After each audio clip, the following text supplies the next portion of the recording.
Kabanata 1341.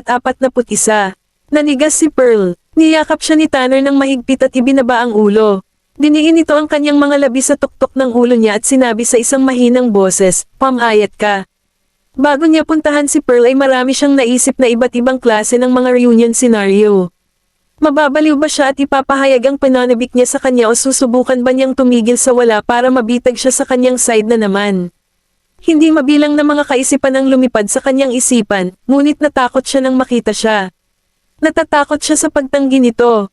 Natatakot siya na baka kamuhian siya nito. Matagal na nanatiling nakatulala si Pearl sa kanyang mga braso. Diniin niya ang kanyang mga labi na manipis at hinayla ang kanyang mga braso palayo. "Tanner," sabi nito nang hindi na lumingon ang ulo, "ano ba ang ginagawa mo dito? Wala nang paraan para maibalik nating ang mga bagay gaya ng dati."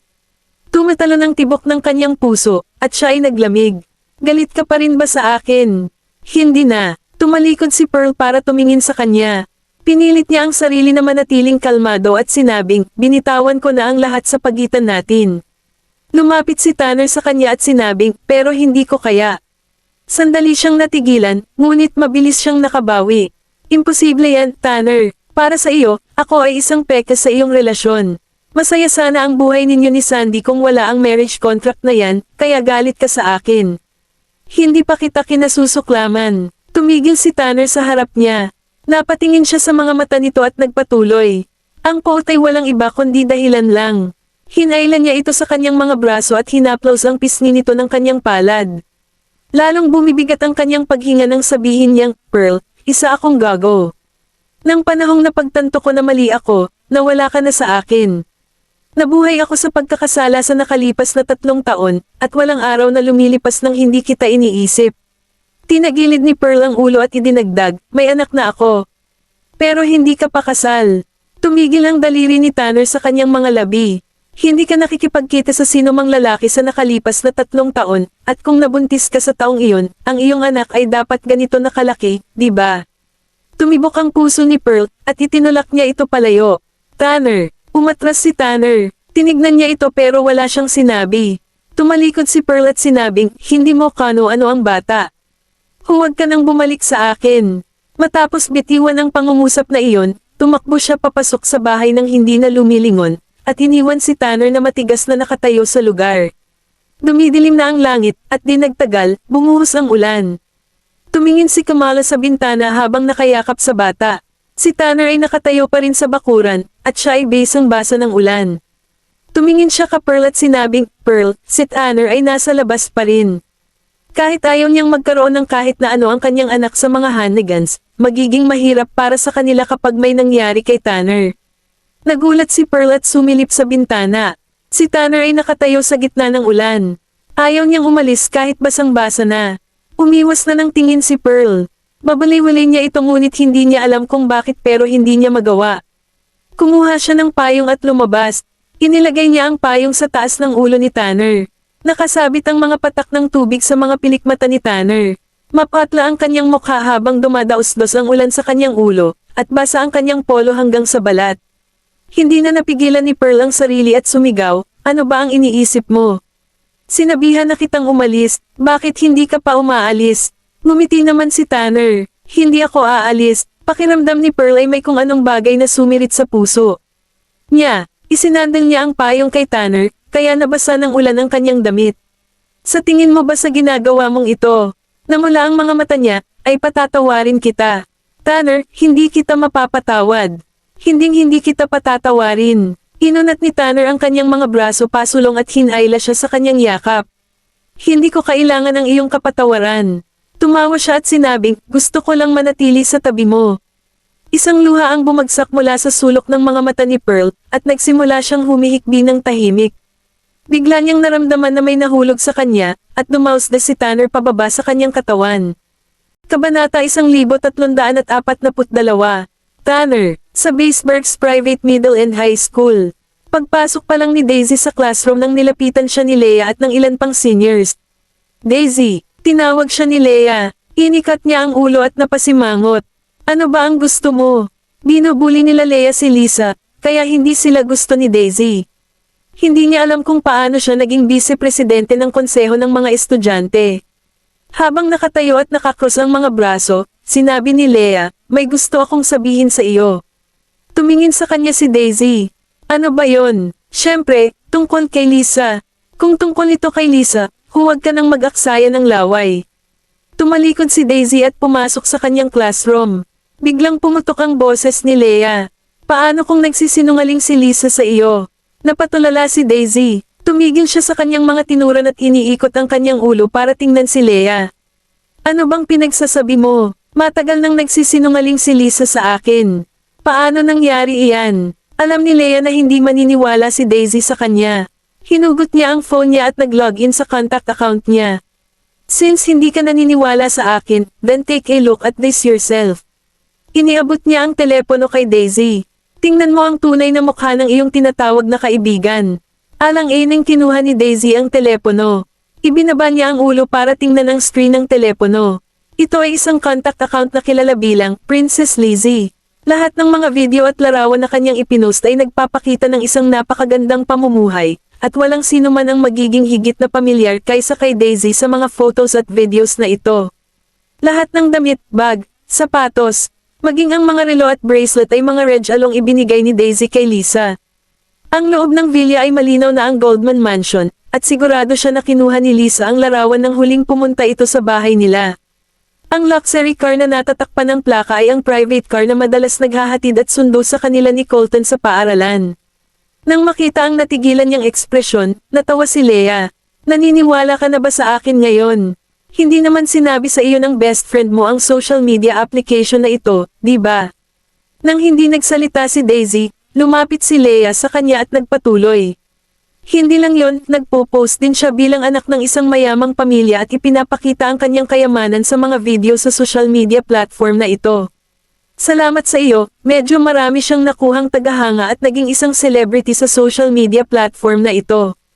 Alam ni Daisy na galing sa isang payak na pamilya si Lisa. Alam din niya ang tungkol sa inferiority complex ni Lisa at ibinabahagi pa niya ang mga magagandang bagay sa kanya. Pinahihiram niya ang kanyang mga damit at mga bag para lamaksa ang tiwala nito sa sarili gaya niya. Kahit hindi pa sinabi ni Lisa sa kanya ang mga video na ito na ipinost niya sa social media platform, tiyak ni Daisy na takot lang si Lisa na magalit ito. Nang makita ni Leah na hindi pa rin siya pinaniwalaan ni Daisy, natawa ito. Daisy, nako Daisy, tanga ka ba? Bakit naman itatago ni Lisa sa iyo kung kaibigan ang turing niya SIO? Napatulala si Daisy. Iyon ay dahil, kasi mayaman ka, anak ka ni Nolan Goldman.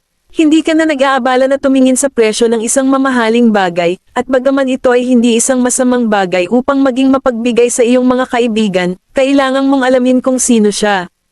Pinutol ni Leah ang kanyang short. Ang agwat ninyo ay kasing laki ng langit at lupa. Ang walang kabuluhang kalikasan ng mga maralita ay isang bagay na nakaukit sa kanilang mga buto na hindi na mababago. Ito ay dahil hindi nila mapigilan na magpakitang gilas. A friend who finds vanity appealing. Ang kagandahang loob mo ay nagkataon lamang na akmo sa kagutuman niya sa kayabangan. Dapat mo nang putulin ang pakikipag-ugnayan sa kanya habang may pagkakataon ka pa. Sa oras na ihayag niya ang kanyang tunay na sarili at ilabas ang pangil niya, it will be too late. Nang matapos magsalita si Leah, umalis na siya kasama ang kanyang grupo. Kabanata 1343. Nanatiling natatakot on the spot si Daisy. Ibinaba niya ang kanyang ulo at nahulog sa malalim na pag-iisip. Kahit hindi siya naniniwala sa lahat ng sinabi ni Leah, nahirapan siyang tanggapin ang mga sinabi nito. Materialistic ba si Lisa? Ilang taon na niyang kilala si Lisa, kaya kilala niya ang kanyang inside out. Siya ang kusang nagbigay ng mga bagay na iyon kay Lisa, at hindi kailanman humingi si Lisa ng anumang bagay mula sa kanyang. Oo, tama, si Lisa ay tiyak na hindi materialistiko. Sa gabi, sa Goldman Mansion, wala sa isip si Daisy habang naghahapunan. May napansin si Maisie at nagtanong, ano bang problema, Daisy? Napatingin din sa kanya sina Nolan at Colton. Nag-isip si Daisy at umiling. Si Lisa ay ilalabas sa ospital sa loob ng kalahating buwan, natatawang sabi ni Maisie. Hindi ba dapat matuwa ka na sa wakas ay nakalabas na ng ospital si Lisa? Maaari ka ulit na makipaglaro sa iyong kaibigan. Hindi nagsalita si Daisy at isinubsob ang mukha sa plato niya. Tumingin sandali si Colton kay Daisy pero wala siyang sinabi. Nang matapos kumain si Daisy, tumayo na siya at bumalik sa kanyang kwarto sa itaas. Tinignan ni Nolan ang figure ng kanyang anak at napasimangot. Parang may bumabagabag kay Daisy. Natigilan si Maisie. Meron ba? Teenager pa lang si Daisy, kaya normal lang sa kanya ang makatagpo ng ilang problema. Nag-aalala lang si Maisie na sisihin ni Daisy ang sarili niya sa nangyari kay Lisa. Si Daisy ay matagal nang naninirahan sa pangangalaga nila, si Nolan, at ang kanyang mga kapatid. Naive siya at sinisisi ang sarili sa nangyari kay Lisa. Kasi, kung hindi siya nakipagpalit ng damit kay Lisa, hindi sana nangyari ang mga ganyang bagay. Kitang-kita rin niya na ginagawa ni Daisy ang lahat para makabawi kay Lisa. Biglang naalala ni Maisie ang mga nakakalokang sinabi ni Maxine. Sa totoo lang, hindi niya masabi kung ano ang mangyayari sa hinaharap, ngunit nag-aalala siya na ang insidente na ito ay sanhi ng paghihiwalay ng pagkakaibigan ni Daisy at Lisa. Matapos ang lahat, inosente si Lisa. Napagkamalan nila itong si Daisy dahil suot nito ang kanyang damit. Brutal siyang pinahirapan ni Maxine at ng kanyang tauhan na naging dahilan ng kanyang indelible psychological trauma. Ibinaba ni Colton ang tinidor niya at tumayo. Dad, Mom, sisilipin ko lang si Daisy. Tumango lang si Maisie. Umakyat si Colton at pumasok sa kwarto ni Daisy. Nakita niyang nakaupo sa kama si Daisy na nakayuko. Lumapit ito sa kanya at umupo sa upuan. Nakausap ka ba ni Leia at ng iba pa ngayon? Si Daisy ang nag-iisang junior high student sa student council at siya ang disciplinary member ng buong intermediate year group, kaya nga kilala niya si Leia. Kaklase niya si Zephyr noong senior year. Colton, dahan-daang iniangat ni Daisy ang ulo, may sinabi siya sa akin tungkol kay Lisa, pero hindi ako naniniwala sa kanya. Nagkrus ang mga braso ni Colton sa harap ng kanyang dibdib. Since hindi ka naniniwala sa kanya, bakit ka pa rin nagagalit dito? Pero, parang tama ang sinabi niya. May itinago nga sa akin si Lisa. Colton, hindi ba dapat walang lihim sa pagitan ng mabubuting kaibigan? Nalilitong sabi ni Daisy, wala pa siyang itinago kay Lisa, at sasabihin niya ang lahat. Napasimangot si Colton, hindi naman kailangan. May mga lihim din sa pagitan ng magkaibigan. Diniin ni Daisy ang kanyang mga labi at tumango. Tama ka. Sobrang nag-iisip siguro ako. Si Lisa ay nagtatago ng lihim sa akin, ngunit hindi ito nangangahulugan na hindi niya iniisip na kaibigan niya ako. Wala namang sinabi si Colton. Alam niyang dahil sa insidente, pero tila sa kanya ay kailangan niyang tingnan ang bagay na matagal nang itinatago ni Lisa kay Daisy. Kinabukasan, pumunta si Colton sa senior students building para hanapin si Leia pagdating sa school. Nag-aaral si Leia sa kanyang klase, at ang babaeng estudyante sa tabi niya ay nagtulak sa kanya nang mapansin niya Colton. Kabanata 1344. Si Colton ang pinakasikat na estudyante sa paaralan bukod kay Zephyr. Bagamat junior high school pa lang siya, kasing talino niya ang senior high school student. Inikat ni Leia ang ulo niya para tingnan si Colton. Ibinaba niya ang textbook at lumapit sa kanya. Nandito ka ba para hanapin ako? Nakatayo na nakalagay ang mga kamay sa kanyang mga bulsa, tinanong ni Colton, ano ang bagay tungkol kay Lisa na sinabi mo sa aking ate kahapon? Natigilan si Leia, maya-maya pa, natawa siya. Si Lisa, hindi ba sinabi sa iyo ni Daisy ang tungkol dito? Nakasimangot si Colton. Iniabot ni Leia ang phone niya sa kanya at sinabing, bakit hindi mo ito tingnan sa iyong sarili? Kinuha ni Colton ang phone niya at saglit na tiningnan ito. Walang ekspresyon sa kanyang mukha, at tinapik ni Leia ang balikat niya. Lumapit ito sa kanya at sinabing, Colton, sana hindi mo masamain ang sasabihin ko. Dapat kausapin mo ang ate mo. Huwag kang maging farmer sa Farmer and the Viper. Sa ospital, sa ward. Pilit na bumaba si Lisa sa kanyang higa nang hindi gumagamit ng saklay. Nakatayo na siya ng maayos ngayon, pero nakakaramdam pa rin siya ng sakit sa tuwing susubukan niyang maglakad. Sa sandaling iyon, dumating si Daisy sa ward. Nang makita niyang naglalakad si Lisa, nagmadali siyang lumapit para suportahan ito. Bakit ka bumaba sa kama mo, Lisa? Gusto kong makita kung makakalakad ako o hindi. Ayoko na patuloy na manatili sa kama, sabi ni Lisa.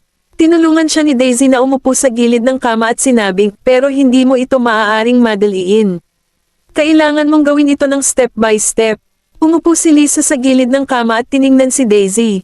Daisy, sisisihin mo ba ako? Natigilan si Daisy. Natulala niyang tanong, bakit kita sisisihin? Nang hilingin nila sa akin na tawagan ka para sunduin ako, wala akong nagawa kundi sundin ang kanilang mga utos. Muntik na kitang ipagkanulo, hindi mo ba ako kinasusuklaman? Tanong ni Lisa, matapos marinig ang sinabi niya, walang magawang natawa ni Daisy. Siyempre hindi kita sinisisi, alam ko napilitan ka lang. Sa wakas ay gamaan ang loob ni Lisa matapos ang sinabi ni Daisy. Nanatiling nakababa ang ulo niya at nagpatuloy. Masayang nalaman ko na hindi mo ako sinisisi.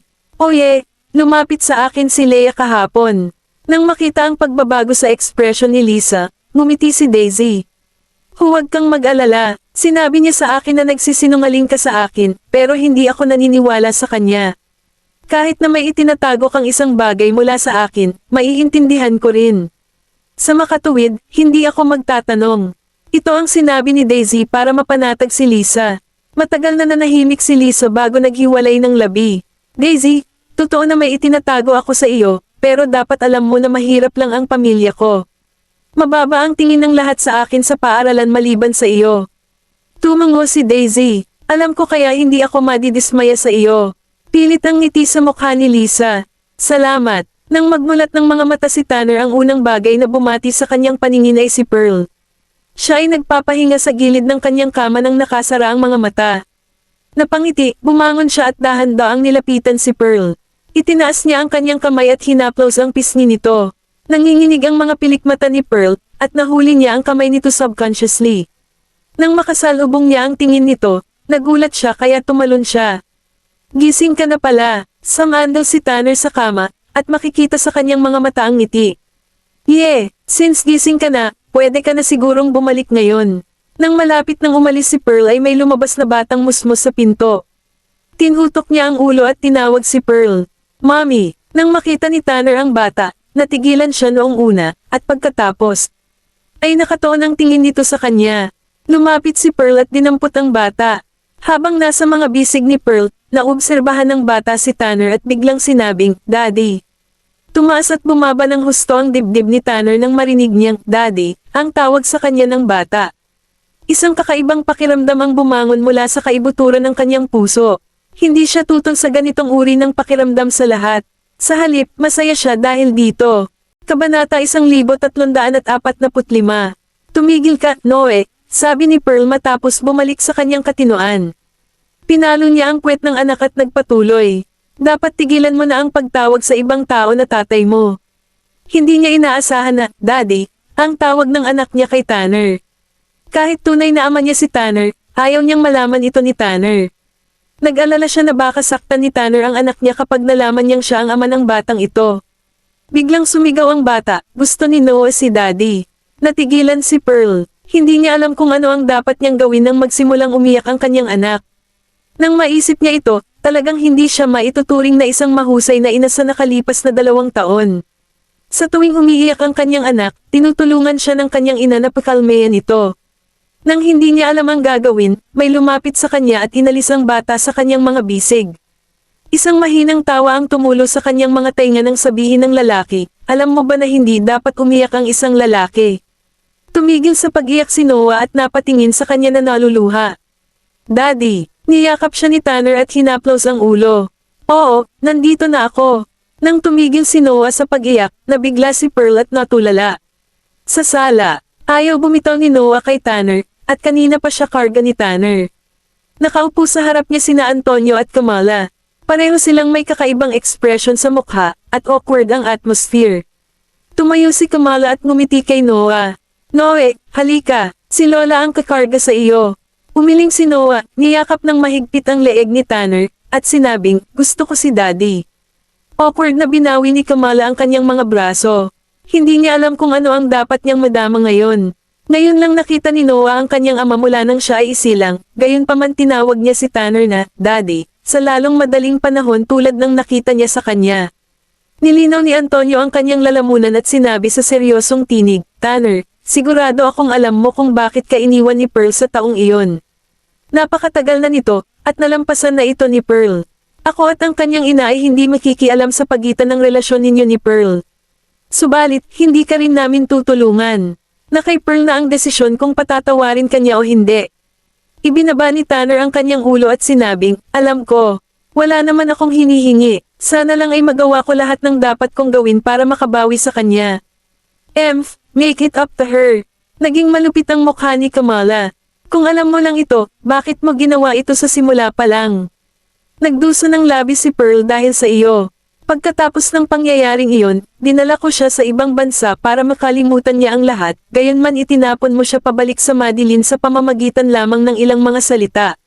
Panipi, lalo pang nabalisa si Kamala habang nagpatuloy. Kung hindi mo siya matanggap, bakit gusto mo pa rin siyang saktan? Kung ayaw mo siyang pakasalan, pwede kang tumanggi ng mag-propose kami ng kasal. Hindi mo lang siya niloko, hinamak mo rin siya. Lumapit si Antonio at hiniling sa kanya na kumalma. Umirap si Kamala. Alam ni Tanner ang mga kakilakilabot na bagay na ginawa niya kay Pearl. Nalaman lang niya na hindi siya kasing, walang pakialam, ang akala niya sa kanya matapos basahin ang diary nito.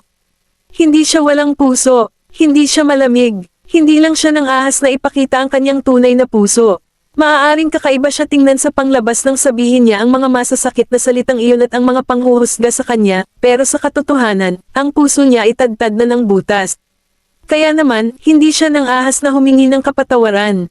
Gayunpaman, tinignan niya ang batang nakayakap sa kanya at binuksan ng mahigpit na naipit nitong mga labi.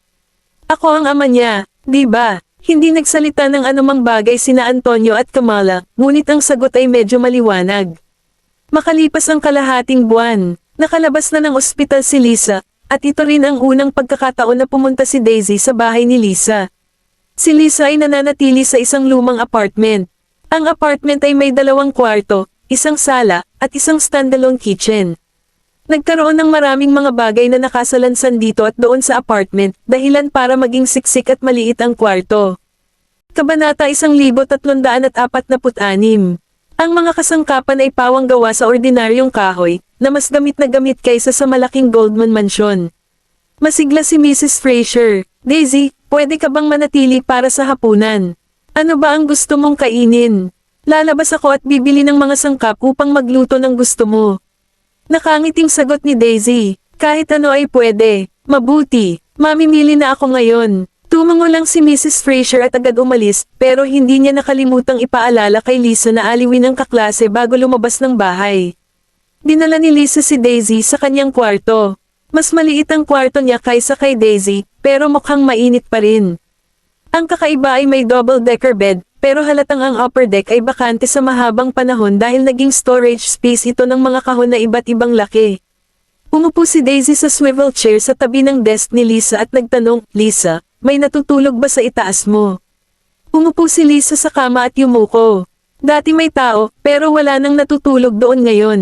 Nagtataka na tanong ni Daisy, may elder brother ka o younger brother o ano pa, di ba? Tumango lang si Lisa. Tanong ni Daisy, kung gayon, bakit hindi ko pa narinig na binanggit mo siya? Nagpout si Lisa at dahan-daang binuka ang bibig. Ayaw ng kapatid ko na manatili sa amin. Saglit na natigilan si Daisy. Mukhang hindi maganda ang relasyon ni Lisa sa kapatid. Kung hindi, imposibleng hindi niya banggitin na may kapatid na siya. Pero hindi ba kapamilya ang kuya?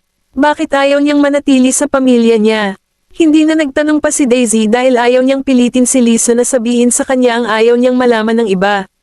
Si Mrs. Fraser ay nakabalik sa lalong madaling panahon upang magluto. At dahil may mga bisita sila, nagluto siya ng masaganang hapunan. Bahagyang bumalik si Mr. Fraser mula sa trabaho pagkatapos noon. Ito ang unang pagkakataon na ang kanilang anak na babae ay nagdala ng isang kaklase para sa hapunan, kaya parehong tuwang-tuwa sina Mr. Fraser at si Mrs. Fraser lalo na si Mrs. Fraser. Hindi niya nakalimutang bigyan pa si Daisy ng side dishes nang nasa hapagkainan na sila. Daisy, halika, dapat kumain ka pa. Ngumiti si Daisy at nagpasalamat sa kanya. Salamat po auntie. Nakita ni Lisa na si Daisy ay talagang mas pinapabore ng mga matatanda kaysa sa kanya. Kahit sa school, lahat ng teachers ay nagugustuhan si Daisy. Sa katunayan, siya ay palaging lubos na naiinggit kay Daisy dahil ang huli ay higit na mataas mula ng ipanganak at maaaring mabuhay ng walang pag-aalala ng hindi kailangang magtrabaho ng husto. Tungkol naman sa kanyang, Lisa, kailangan mo ring kumain. Pumili si Daisy ng isang piraso ng karne at inilagay sa plato ni Lisa. Natulala si Lisa at ibinaba ang ulo. Salamat, napasimangot si Mrs. Fraser. Lisa, tingnan mo ang kinakain mo. Ano ba ang iniisip mo ngayon? Hinayaan mong ang bisita ang kumuha ng pagkain mo. Auntie, ayos lang po. Nagsalita si Daisy para kay Lisa. Sinabi sa akin ni Lisa na ang kanyang ina ay palaging mahigpit sa kanya, at nararamdaman ko ito. Yun nga lang, naging mapagparaya talaga ang nanay niya sa akin. Sa sandaling iyon, may kumatok sa pinto. Sino ba yon? Ibinaba ni Mrs. Fraser ang kanyang mga kubyertos, tumayo at binuksan ang pinto. Samantala, napatingin naman si Daisy sa direksyon ng pinto na curious. Nang makita ni Mrs. Fraser ang lalaking nakatayo sa labas ng pinto, naging problemado ang kanyang ekspresyon. Bakit ka ba bumalik sa oras na ito? Ang batang nakatayo sa labas ay mga 17 o 18 taong gulang, ang kanyang mapula na buhok, mga stud sa tainga, ang mga tato sa kanyang braso, at attire ang nagpamukha sa kanya na parang thug. Bakit hindi ako makakabalik sa oras na ito? Ang batang, pulang buhok ay tumingin sa bahay, hindi pinansin ang kanyang ina, at pumasok, na ang kanyang mga kamay ay nasa kanyang mga bulsa. Mukhang masagana ang hapunan. Dahil ba sa isinama ng bunsong kapatid ko ang kaklase niya para kumain? Kinagat ni Lisa ang kanyang lower lip at walang sinabi. Hindi pinansin ng batang mapula ang buhok ang lahat, umupo sa hapagkainan, at nangiti. Lisa, bakit hindi mo ipinapakilala sa akin ang kaklase mo? Tumingin si Daisy kay Lisa. Ibinaba na ni Lisa ang kanyang mga kutsara, at ang kanyang mukha ay mukhang mapatlo na parang kamatayan. Wala itong kinalaman sa iyo. Kabanata 1347. Nag-cruise ang mga binti ng teenager. Suck. Hindi mo iniisip na kapatid mo ako. Evan, since nakabalik ka na, kumain ka na. Kung wala kang balak kumain, lumabas ka na. Nagdilim ang mukha ni Mr. Fraser. Kung alam niya na siya ay magkakaanak ng gayong spoiled at walang silbi na anak, sana ay sinakal na niya ito hanggang sa mamatay noon. Ngumiti naman si Evan. Ama, kahit anong mangyari, anak mo pa rin ako. Kailangan ba na maging ganoon ka kawalang puso? Sa totoo lang wala kang hiya para sabihin na anak kita. Tumayo si Mrs. Fraser sa likod niya.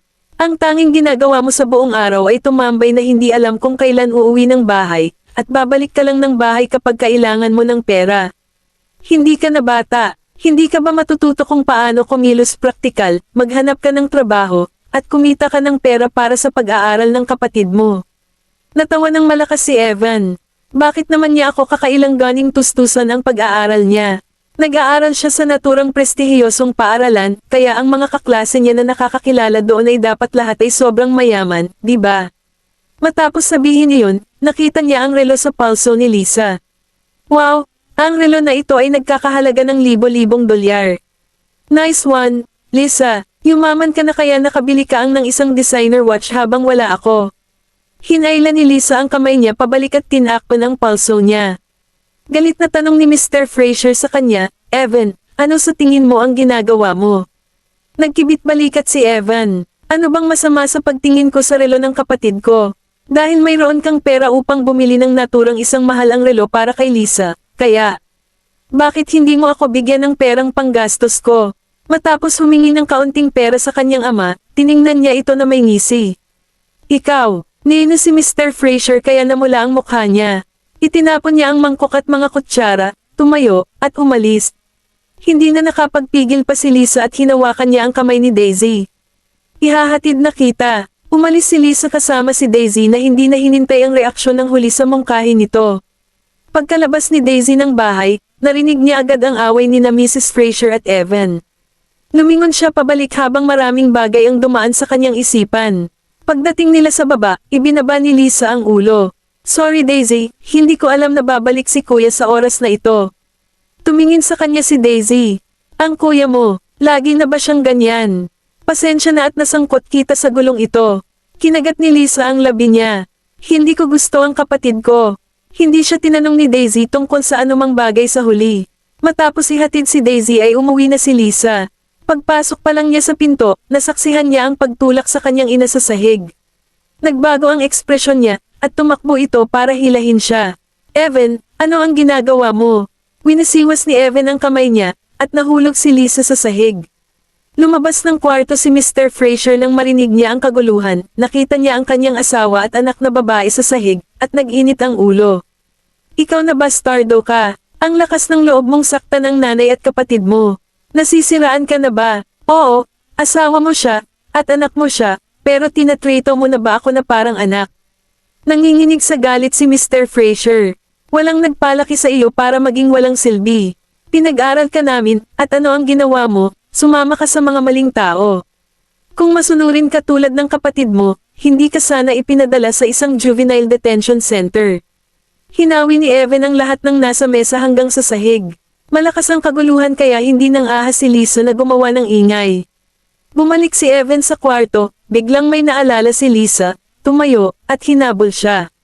Nakita ni Evan ang designer bag sa kwarto at ang mga mahalagang pulseres sa kahon ng alahas, at agad niyang hinawakan ang mga ito. Hindi ito ang unang pagkakataon na ginawa niya iyon. Noong araw, hanggat may mga ari-arian si Lisa na may halaga, maging ang pocket money na naitabi niya, kukunin silang lahat ng kapatid niya. Evan, hindi akin ang mga bagay na ito. Tumakbo si Lisa sa kanya at gusto siyang pigilan. Sa kasamaang palad, itinulak siya ni Evan palayo. Subukan mong pig-ayla ako. Alam ko na nakipagkaibigan ka sa mga mayayamang kaklase mo at ito ay mga regalo na galing sa kanila. Talagang napaka mapagbigay ng mga kaklase mo. Tinignan ni Evan ang bagong bag sa kamay niya. Makakakuha ako ng mga ilang libo kung maibebenta ko ito as pre-owned bag. Anyway, pwede ka namang bigyan ulit ng mga kaklase mo, di ba? Kabanata 1348. Nanigas si Lisa sa lugar at walang magawa kundi ang manood sa gilid habang kinukuha ni Evan ang lahat ng ibinigay sa kanya ni Daisy. Balik sa Goldman Mansion. Kakaakyat lang ni Daisy nang makita niya si Colton na nakasandal sa pader, nagkrus ang mga braso nito, naghihintay para sa kanya. Napasimangot siya. Colton, cool na naman ang acting mo. Sino ang acting cool? Ipinasok muli ni Colton ang kanyang mga kamay sa kanyang mga bulsa. Di ba nagpunta ka sa bahay ni Lisa para mag-dinner? Bakit ka ba bumalik agad? Tapos na ang hapunan. Lumapit si Daisy sa pinto, may naisip, at tumigil. Colton, sa tingin ko medyo mainam kang kuya. Tumaas ang mga sulok ng bibig ni Colton. May sakit ka ba? Bihira lang mag-compliment ni Daisy. Maaari mong hayaang magwala ang iyong imahinasyon. Inunat ni Daisy ang kanyang mga kamay, itinulak ang pinto, at pumasok sa silid. Pinagmasdan ni Colton ang pagsara ng pinto, hinahaplos ang kanyang baba na tila ba malalim ang kanyang pag-iisip. Kinabukasan, matapos ihatid ni Maisie sina Daisy at Colton sa paaralan, pumunta siya sa kumpanya ni Nolan upang ihatid ang lunchbox na inihanda niya. Lumabas ng opisina si Quincy at nakita niya si Maisie. Mrs. Goldman, bakit ka nandito? Itinaas ni Maisie ang lunchbox na hawak niya, at nalaman niya ito sa unang sulyap. Oh, ito ay isang mapagmahal na almusal para kay Mr. Goldman. Natawa ng malakas si Maisie. Kung inggit ka, maghanap ka agad ng asawa mo. Nawala nang masabi si Quincy. Ang mag-asawang ito, sapat na. Kabanata 1349. Itinulak ni Maisie ang pinto at pumasok sa opisina. Nasa likod ng mesa si Nolan, nakasuporta ang isang kamay sa noo habang binabasa ang mga dokumento sa harapan niya. Narinig na niya ang usapan nila Maisie at Quincy sa labas, iniangat ang tingin, at humalaklak. Sinusubukan mo bang maging matchmaker ngayon? Maaari mo palaging ayusin ang isang blind date para sa Quincy. Inilapag ni Maisie ang lunchbox sa mesa. Empleyado mo siya. Bilang boss niya, bakit hindi ikaw ang nag-aayos nito para sa kanya? Napangisi si Nolan nang ibaba niya ang mga dokumento. Hindi naman sa hindi mo ako kilala. Hindi ko kilala ang maraming babae. Nabulunan si Maisie sa sariling salita. Tama nga, simula nang makilala ko siya hanggang ngayon, hindi ko pa nakikita ang alinman sa mga babaeng kaibigan ni Nolan. Lahat ng ang mga tao sa paligid niya ay mga lalaki talaga. Ipinatong ni Maisie ang kanyang mga braso sa ibabaw ng desk at samandal sa harap. Nolan, malamang na napakasikat mo noon sa college. Wala ba sa mga babae sa kolehiyo ang nagkagusto sa iyo? Hinaplos ni Nolan ang pisngi niya. Oo, wala naman talaga akong na-encounter sa kanila. Si Nolan ay nakatuon sa pag-aaral at pamamahala ng kumpanya noong college pa siya kaya wala siyang oras o lakas upang magtuon sa ibang bagay. Hinawakan ni Maisie ang likod ng kamay niya at tumawa. Hindi mo man lang na-save ang contact information ng sinumang babae noon. Nakasimangot ito, pinisil ang likod ng leeg nito, at hinayla ito ng malapitan. Bakit ka nagtatanong? Gusto mo bang kontaken ko ang mga babaeng kaklase ko after all these years? Hindi, curious lang ako. Ngumiti siya nang lumiit ang kanyang mga mata, pagkatapos ay tumayo at binuksan ang lunchbox. Nagluto ako ng egg fried rice para sa iyo. Hindi ko pa ito natitikman, kaya hindi ko alam kung ano ang lasa nito. Dinampot ni Nolan ang kutsara, kumuha ng isang subo, at tumungo. Hindi naman masama ito, talaga. Tinitigan siya ni Maisie sa takot na mawala ang kahit kaunting pagbabago sa kanyang ekspresyon. Itinaas niya ang kanyang mga talukap ng mata at napatingin sa kanya. Ang iyong mga kasanayan sa pagluluto ay medyo bumuti sa paglipas ng mga taon. Sa sandaling iyon, may kumatok sa pinto ng opisina. Si Maisie ang kusang umatras sa sofa at umupo. Nang makitang masunurin siyang umupo, natawa si Nolan ngunit halos agad na kumalma at bumalik sa normal. Pasok ka na. Kabanata 1350. Itinalak ni Quincy ang pinto at mabilis na lumapit sa desk. Mr. Goldman, nais kang makita ni Mr. Xavier ng Biantech Corporation. Napasimangot si Nolan. Ang Biantech Corporation ay walang anumang pakikipagtulungan sa atin bago ito. Ano ang kailangan nila ng pansin ko? Umiling si Quincy. Hindi ako sigurado. Sabi ng front desk, 1 oras na raw silang naghintay. Sabi nila ang Biantech Corporation ay malapit nang makuha ng ibang kumpanya, at ang mga prospects nito ay mukhang malulupit, kaya siguro siya nandito ay para maghanap ng kolaborasyon. Inilagay ni Nolan ang mga dokumento sa mesa at samandal sa likod ng upuan. Ang isang tech company na malapit nang makuha ay lumalapit sa akin para sa isang pakikipagtulungan. Ano sa palagay nila sa Black Gold? Isang charity. Sabihin mo sa front desk na umalis na sila. Tumawag si Quincy sa front desk at sinabi sa kanila kung ano sinabi ni Nolan. May sinabi naman sa kanya ang receptionist, at agad niyang tiningnan si Nolan. Mr. Goldman, anak ba ni Mr. Xavier ang course-mate mo nung college pa kayo? Isang halakhak ang lumabas sa wala. Tinatakpan ni Maisie ang bibig at inilayo ang mukha, pero nagtaksil na ang nanginginig niyang balikat sa kanyang. Pinisil ni Nolan ang tulay ng kanyang ilong. Nakakatawa ba? Sorry, wala akong magawa. Hindi pa rin maiwasan ni Maisie na gusto niyang tumawa. Tumitig si Nolan kay Quincy. Ikaw, lumabas ka na. Natigilan si Quincy ng ilang saglit at saka mataktikang lumabas ng opisina. Lumapit si Nolan kay Maisie, at bago pa ito makapag-react, may isang figure na ang samandal at hinalikan ito sa mga labi. Hindi na makatawa si Maisie, ang tanging nadama niya ay ang siksik at nangingibabaw na aura na kasama niya. Ipinatong niya ang kamay niya sa magbalikat nito, at nang makahinga na siya, kinabig nito ang likod ng leeg niya gamit ang kamay nito at mas lalong hinalikan siya. After a long time, hinihingal na siya. Kailangan ko nang umuwi sa bahay. Hinimas-himas niya ang cherry lips nito gamit ang mga dulo ng kanyang daliri. Hindi ka mananatili, may trabaho ka pa. Hindi ka ba natatakot na baka mabadmouth ka kung mananatili ako? Marahang itinulak siya ni Maisie palayo. Kung magstay pa ako ng 1 minuto, hindi ko malalaman kung mapipigilan ko pa rin ang sarili ko. Napatawa si Nolan sa loob at inilapit ang kanyang mga labi sa pisngi nito. Asawa ka ng may-ari ng kumpanya. Sino sa mundo ang magkakaroon ng bola para pagchismisan ka? Napanibald si Maisie sa gilid ng leeg niya. Nolan Goldman, ikaw. Narinig ang boses ni Quincy mula sa labas ng malapit nang magumapaw ang mga emosyon. Mr. Goldman, handa ka na ba? Speechless si Nolan. Humalaklak si Maisie at inangat ang inis na mukha ni Nolan. Dapat magtrabaho ka muna. So, hindi naman masyadong angkop na manatili ako dito, di ba? Huminga ng malalim si Nolan at pinisil ang dulo ng ilong. Pakakawalan kita ngayon lang. Pagkatapos ay hiniling niya kay Quincy na pangunahan ang kabilang partido sa kanyang opisina. Nang malaman ni Edward ng Biantech Corporation na ayaw siyang makita ni Nolan, agad niyang dinala ang kanyang anak. Sinundan niya si Quincy sa administrative office, pumasok sa opisina sabay ngiti, at nakita si Maisie na nakaupo sa sofa at may hawak na tsaa. Saglit siyang natigilan. Mr. Goldman, may bisita ka pala. Bahagyang lumabo ang ekspresyon ni Nolan. Siya ang asawa ko. Naglabas ng magalang ng ngiti si Maisie.